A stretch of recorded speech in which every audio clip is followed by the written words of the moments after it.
Hello, good evening and a very warm welcome to the Hot Seat. In the Hot Seat today is a person who we should really be talking to because he knows a little bit and a bit more about expressways, roads and so on. And the former Acting Director General of the Road Development Authority, Mr. Nimal Chandrase. Good evening to you, Mr. Chandrase. Good evening for us. I got your title right, have I? Correct. And Additional Director General Construction Design. That was the post I retired. I see. Additional Director General Construction Design. Exactly. Tell me, Mr. Chandrase, I want, because expressways and highways and roads are on the minds of most people, and it's making the news at the moment for a variety of reasons.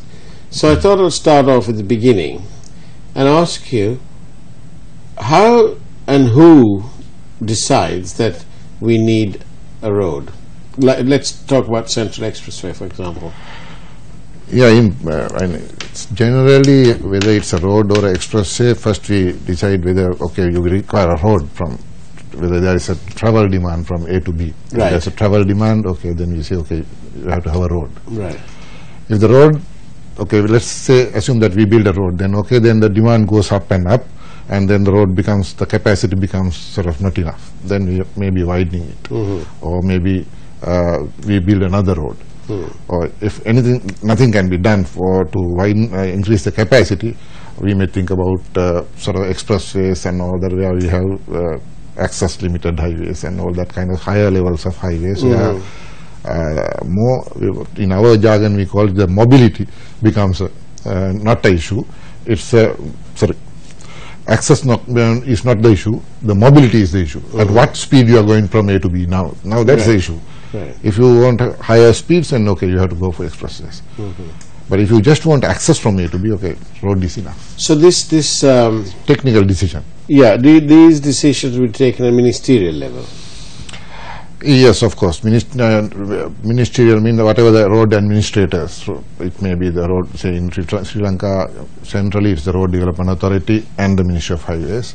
And then it sort of formulates a plan and then submits it to the ministry, and the ministry sends it to the National Planning Department or the Planning Ministry, and they look at it, and then of course so on and so forth. It gets sort of the idea becomes germinated, and then we formulate a plan as to how it should be done. I see.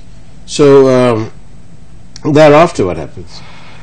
Thereafter, if everyone agrees that there is a demand and it should be done, in the engineering wise, we have an estimate prepared, a preliminary sort of thing, and then we find out the feasibility of this, whether by doing this, what is the economic return to the country. I see. So the economic return is found by what is called a feasibility report. So we conduct a feasibility investigation and come up with what's called a feasibility report. Right. So with the feasibility report, we submit it to national planning and the funding agencies, finance ministry, to find out how to fund it. I see. And the finance ministry, do they make the decision, or does, if it is, how do you know whether you have enough money locally to do it, or whether you're going to have to go for a foreign? Yes, generally finance ministry should decide that, whether it's locally funded or whether it can be local funded, or whether they require additional funding, alternate source of funding. Okay. So, Mr. Chandrase, once they send it off to the finance ministry, and they would sort of tout it around amongst the donor community and see whether somebody wants to participate in this thing. In the event that they can't find any willing partners from that donor community, what happens next? Well, I think I have to ask from the finance ministry people, that question should have been directed to them. But generally, from my knowledge, what happens is there are so many funding mechanisms. So you have bilateral, multilateral, and then you have other commercial loans through bilateral, through multilateral, that kind of thing. And then you have equity sort of participation, public-private partnerships, all kind of mechanisms are there. So you look at what is most benefit benefited to the country. Will bring the most benefit. So if you cannot, then you go on to other sources. That should have been the way it should be going. So it's least cost, maximum benefit. Exactly. So that's how your feasibility study is done. So your feasibility studies tells you, okay, if your internal rate of return, we call it internal rate of return or net present value or whatever. There are some indicators. So these indicators gives you indication as to at which point it becomes viable, at which point it doesn't become viable. Right. So depending on the, say, how much you are going to invest on that. Right. So you've identified a project. You've with the help of the Finance Ministry identified how best this is going to be funded. So generally speaking, what are the options? It is to go for foreign funding, or versus Sri Lankan local money, or is it keeping the Sri Lankan local market aside? Is it that you go almost exclusively for the whole thing abroad? That's what the financial experts in, say, the finance ministry should decide. I see. Because there are so many things involved. So if you diverge local funds into one project, which may be a large amount, slice of the economy, then what happens to the other sectors? Whether there is adequate funding for other sectors and all that, in my opinion. It's a sort of exclusive sort of area where finance ministry experts would decide, looking at the overall economy. Now what we are looking at is only the, say, highway sector or transport sector, but then the other sectors are ignored. So then they will decide, okay, no, we are not going to decide, or either going to fund locally, or we are not going to fund locally. So if you are not going to, if you are going to fund locally, then okay, fine. Other sectors are also served, so there is no problem. We have sufficient capacity to fund this. Right. Then we can go for funding locally, which is the most cost-effective method of funding. If other sectors are not sort of harmed in that. But if they think that, okay, we don't have the capacity, or other sectors are going to get sort of affected because of large slice going into infrastructure, then they will think about other avenues of funding. Basically, external funding then. Earlier it was internal funding, broadly it's external. When it goes to external funding, then first thing would be, okay, interest rate and grace period and gestation, total payment periods. All these things would be looked upon competitively, and then they will decide, okay, we are going through this channel or that channel, and then there are various limits from various organizations. Say, if you take multilaterals and multilateral, they say, okay, your portfolio is this much, and you have been given this much, so sorry, we are overloaded. Cannot. So some things like that happens. I think so. That's up to the finance ministry to find the best funding mechanism. I see. So we will go for a break right now. When we come back, we'll ask you a little bit more about the next step after the evaluation and so on. And that's it. Don't go away, because after all, this is the Hot Seat. And welcome back to the Hot Seat. In the Hot Seat today is Mr. Nimal Chandrasiri, formerly from the Road Development Authority, talking about highways and expressways and what have you. Now then, Mr. Chandrasiri, tell me, so now you've told us how the project is identified and so on, and then you go for funding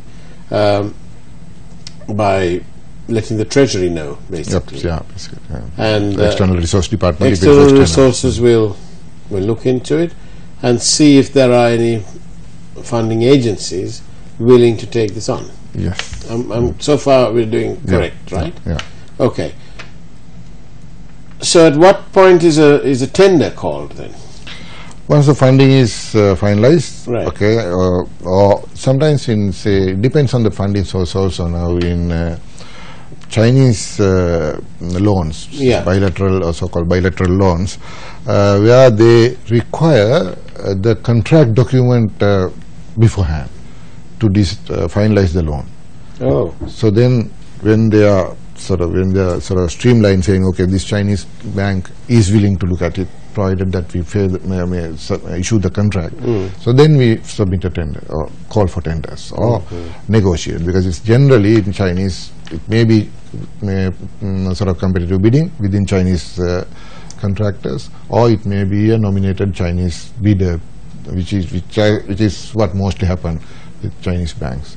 So they will nominate the bidder, and the bidder would be given some documents to tender on, and then he will submit his tender. I see. So it's a single source then. That's why and it's generally called unsolicited proposal. Yeah. But when would you have cause to use an unsolicited proposal? When there are no other takers. When there are no other takers for the funding. Ah, okay. Then what? Then the funding would come with that. Yes. So the funding generally promotes by these Chinese individuals, maybe contractors or maybe somebody else, maybe a person or whatever. They promote and they promise that, okay, I will bring funding if you give me this contract. So that kind of approach. Rather blatant, isn't it? Yeah, but then if there are no other funding avenue, still even with that kind of, probably, I mean, when you can see that if you are going through that kind of arrangement, your cost is going to be high. The loan amount will be high. So still with the higher cost, if the project is viable, I don't see any harm in doing it. But the project viability should be addressed very, very carefully. Very, very carefully. Because viability, very, very carefully. That is the key word, isn't it? I think so. Yeah. So you go in for a tender process, or you ask for requests for proposals. Do you RFP first? Yeah, RFP. Now, if it is a single bidder, there is no point asking for RFP, because they are the bidder himself is promoting the funding. So he's the funder really. So let's say in between. I see. All right. So then they call for a tender. They call for negotiations, or rather bid from them. Yeah. Because there's only single person. If there is single, you call for tenders if there are multiple. So there's multiple bidders. in this Central Expressway business. There was a three-way race. There was. You are referring to which section? Third section. Third section, section 3. Yeah. So that's got off to ground, and there's a lot of people who are supporting this, obviously, but the attention of the media has been drawn to what appears to be a single-minded purpose of mind to depart from the given mandate to any minister. Now, we spoke about that. This cabinet note that urges everyone to vote to vote with the government, basically. Right. So, in the context of all this, we still haven't heard in this process. We still haven't heard the role of a minister in here. Are we missing something, or is that the way it is? I'm not sure about the cabinet note and what happened there, but then the cabinet note should have been gone from the ministry. So minister signed. But from what I heard from the media, it's gone from another ministry. That's right. We have okay. So now you have the tenders in place, and the story of the three bidders, original three, is another story, and it can't be done in half an hour, because then I'd have to tell you what the losing bidder also did, and that'll take another half an hour. So this whole program's an hour just for 2 questions.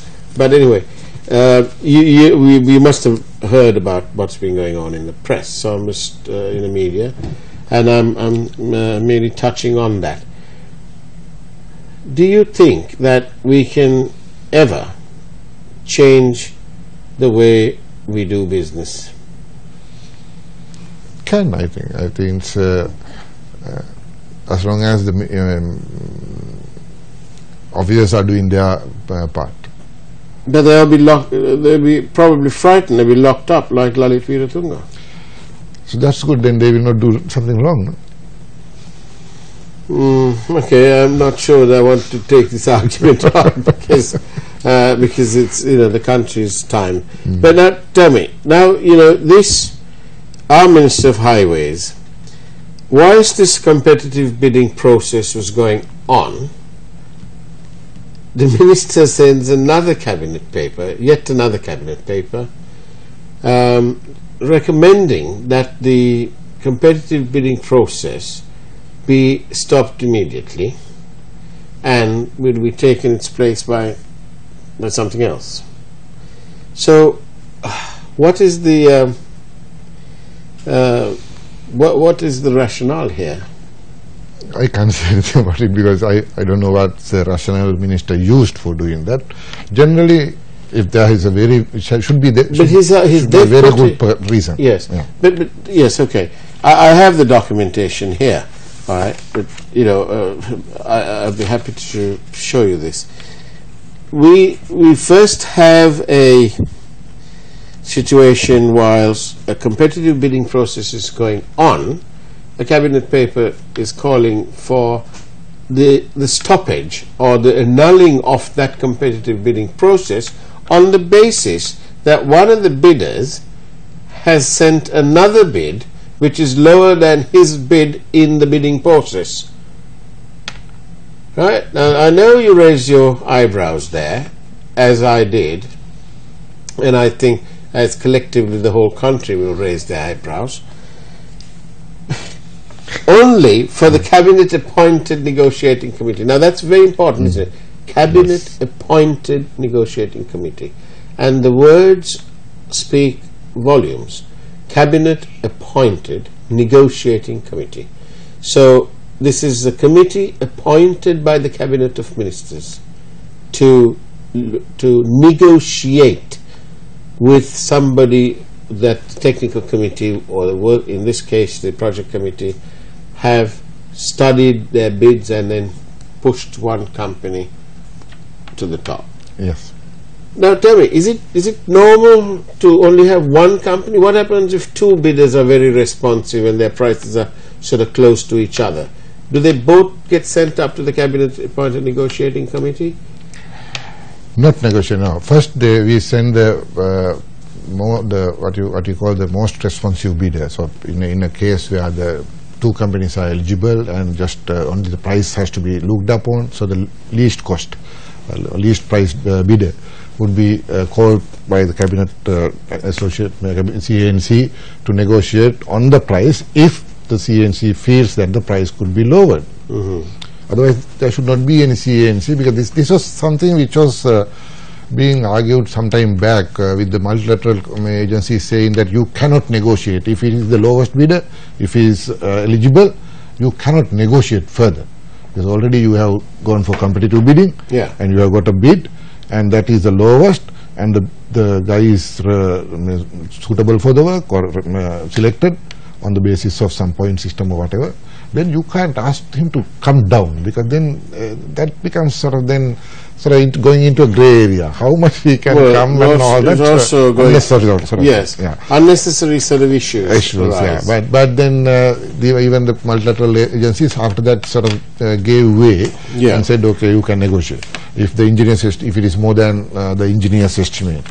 And that's how this negotiating committee sort of started. But then basically it's you're on very thin ground when you try to negotiate on a sort of minimum cost bidder. So how can you? Because you are going for competitive bidding. So no one in the say international competitive bidding, no one in the world wanted it at that price. Only that guy wants it. So how can you ask him to go lower again?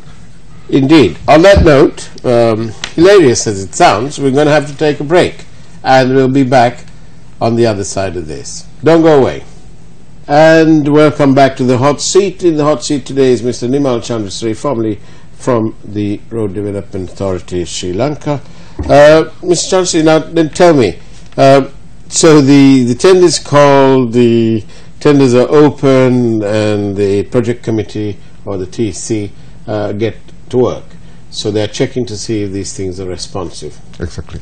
That's the way it is. And Yeah, finally, finally they'll make their recommendations. But who awards the actual job? Who says to company XYZ, here you go, your bid's won, you negotiated, here's your contract. Who gives them that contract? Contract is generally given by, say, if it's a road development authority, within jurisdiction of the road development authority, then the road development authority gives the contract. So maybe chairman of the road development authority signs the letter as the head of the director board. But then the evaluation committee gives its report to the cabinet appointed procurement committee. Right, I see. So it can be a procurement committee, can be a negotiating committee, or it's maybe a procurement committee. So it's procurement committee looks at it, and procurement committee meets and decides to whether to accept the TEC recommendation or to do something else, or ask the TEC to go back and come with further information and all that, and reconsider and submit their report again or whatever. So TEC and CAPC are within the officers. Right. So officers decide on that. Then it is submitted to the cabinet of to the ministry, and through the ministry secretary and the minister to the cabinet for ratification. So there the cabinet looks at the reports and then ratify the decision, or just say no, we cannot. Right. So when they ratify the decision, who is the person who actually writes and says to Mr. Cabinet secretary? Cabinet secretary writes to the cabinet ministry. secretary. Yeah, cabinet secretary writes to the ministry saying that okay, this is accepted or this is rejected. All right. So cabinet secretary writes to the ministry. Who tells the lucky contractor that he's got the job? The road development authority in this case, because road development authority is the client. Is the client. So now then, in all this, what's become abundantly clear from what you've been telling us is that there is no role for the minister, for the line minister, to do any negotiating or designing or studying. None. That's all left to the experts. None, yeah. So there's no way. No room. Yeah. In the procedure, no. And that is the procedure, isn't it? That's the procedure. Why do you think that procedure has come to play? Maybe they want to make it more efficient. Yes, and then also so that the minister can meet as many people as he wants, but not get involved in the actual selection, technical selection and so on.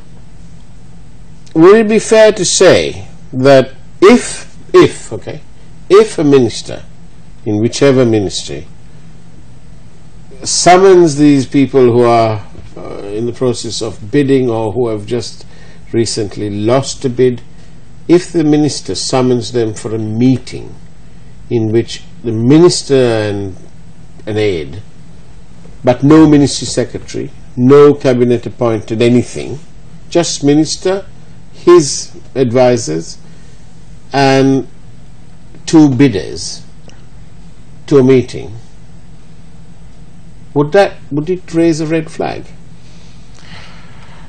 Yeah, it can, but on the other hand, maybe minister, we don't know whether minister has called them for some other thing. Yeah.